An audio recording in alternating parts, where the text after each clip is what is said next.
ആനന്ദ്,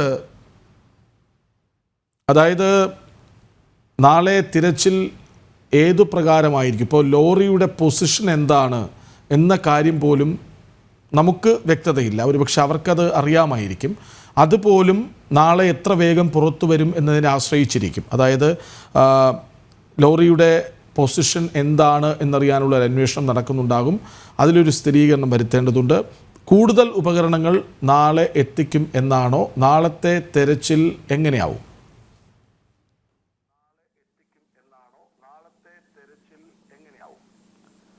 കൃഷ്ണരാജ്, അതായത് നമുക്ക് ലഭിക്കുന്ന ചില സൂചനകൾ അനുസരിച്ച് ഈ ലോറിയുടെ ഒരു രൂപം കുത്തനെയാണ്, മണ്ണിൽ കുത്തനെ ഇരിക്കുന്ന ഒരു രീതിയിലാണ് ലോറി എന്നാണ് അറിയാൻ വേണ്ടി കഴിയുന്നത്. നാളെ എന്തായാലും രാവിലെയോട് കൂടി തന്നെ, ഏകദേശം 7 മണിയോട് കൂടി തന്നെ തിരച്ചിലുകൾ ആരംഭിക്കും എന്നും അറിയാൻ കഴിയുന്നുണ്ട്. ഈ പ്രധാനപ്പെട്ട ഒരു പ്രശ്നം എന്ന് പറയുന്നത്, ഈ നേരത്തെ സൂചിപ്പിച്ച പോലെ തന്നെ പ്രധാനപ്പെട്ട വെല്ലുവിളി എന്ന് പറയുന്നത് അവിടുത്തെ മഴ തന്നെയാണ്. ഈ ശക്തമായ മഴയില്ലെങ്കിൽ, പ്രതികൂലമായ കാലാവസ്ഥയില്ലെങ്കിൽ വളരെ നേരത്തെ തന്നെ രക്ഷാദൗത്യം ആരംഭിക്കാനാണ് ഇപ്പോൾ സൈന്യമടക്കമുള്ള വിഭാഗങ്ങൾ തീരുമാനിച്ചിരിക്കുന്നത്.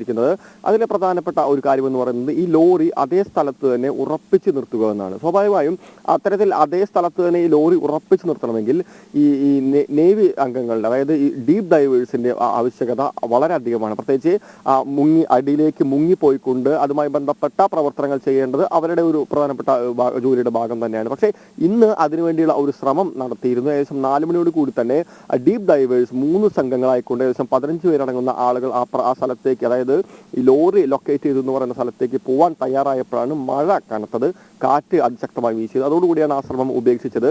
നാളെ ഒരുപക്ഷെ രാവിലെ ആദ്യം ചെയ്യുന്നതും ഇത് തന്നെ ആയിരിക്കണം. അതായത് ഈ ലോറിയെ അവിടെ ഉറപ്പിച്ചു നിർത്താനുള്ള പ്രവർത്തനങ്ങൾ, ഒഴുകി പോകാതെ അവിടെ ഉറപ്പിച്ചു നിർത്താനുള്ള പ്രവർത്തനങ്ങൾ തന്നെയായിരിക്കും നാളത്തെ രക്ഷാദൗത്യത്തിന്റെ ആദ്യ പടി എന്നാണ് നമുക്ക് മനസ്സിലാക്കാൻ വേണ്ടി സാധിക്കുന്നത്. തുടർന്ന് ഈ പ്രദേശത്തെ മണ്ണ് നീക്കം ചെയ്യലാണ്. നമുക്കറിയാം ഏകദേശം 15 അടിയോളം താഴെയാണുള്ളത്. അപ്പോൾ ഈ മുകൾ പ്രദേശത്തെ മണ്ണ് നീക്കം ചെയ്യേണ്ട ഒരു ആവശ്യമുണ്ട്. അതിന്റെ വേണ്ടി കാവാർ MLA അദ്ദേഹം പറഞ്ഞത് പ്രധാനപ്പെട്ട കാര്യം, ഇന്ന് ഒരു ബൂം യന്ത്രം എത്തിച്ചിരുന്നു. നാളെ അത്യാവശ്യമാണെങ്കിൽ ഒരു ബൂം എക്സ്കവേറ്റർ കൂടി ഈ പ്രദേശത്തേക്ക് എത്തിക്കുമെന്നാണ് പറഞ്ഞത്. അങ്ങനെ എത്തിക്കുകയാണെങ്കിൽ ഈ 2 യന്ത്രങ്ങൾ വളരെ വേഗത്തിൽ തന്നെ പ്രവർത്തിക്കുകയാണെങ്കിൽ വളരെ എളുപ്പത്തിൽ തന്നെ ഈ മൂടിക്കിടക്കുന്ന, ലോറിയെ മൂടിക്കൂടിയിരിക്കുന്ന ഈ മണ്ണിനെ വളരെ എളുപ്പത്തിൽ നമുക്ക് മാറ്റാൻ വേണ്ടി സാധിക്കും. അതോടുകൂടി തന്നെ രക്ഷാപ്രവർത്തനം വളരെ എളുപ്പത്തിലാവുകയും ചെയ്യും.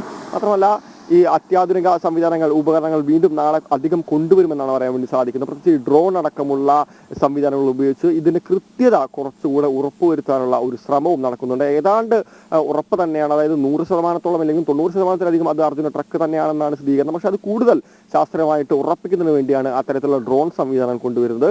അതിനുശേഷം ഈ ട്രക്ക് മറ്റ് ഉപകരണങ്ങളുടെ സഹായത്തോടു കൂടി തന്നെ കരയിലേക്ക് വലിച്ചു കയറ്റാനുള്ള ഒരു ശ്രമമായിരിക്കും നടക്കുന്നത്. ഇത് ഒരുപക്ഷെ ഈ നാളത്തെ രക്ഷാദൗത്യത്തിന്റെ 3ഓ 4ഓ ഘട്ടങ്ങളിലായിരിക്കും, അതായത് അവസാന ഘട്ടങ്ങളിലായിരിക്കും. ആദ്യഘട്ടം എന്ന് പറയുന്നത് ഞാൻ നേരത്തെ സൂചിപ്പിച്ച പോലെ തന്നെ ഈ ലോറി അവിടെ ഉറപ്പിച്ചു നിർത്തുന്നു. അതിന് ഡീപ് ഡൈവേഴ്സിന്റെ സഹായം വളരെ അത്യന്താപേക്ഷിതമാണ്. അതിന് കാലാവസ്ഥ വളരെ അനുകൂലമായി നിൽക്കേണ്ട ഒരു സാധ്യതയുണ്ട്.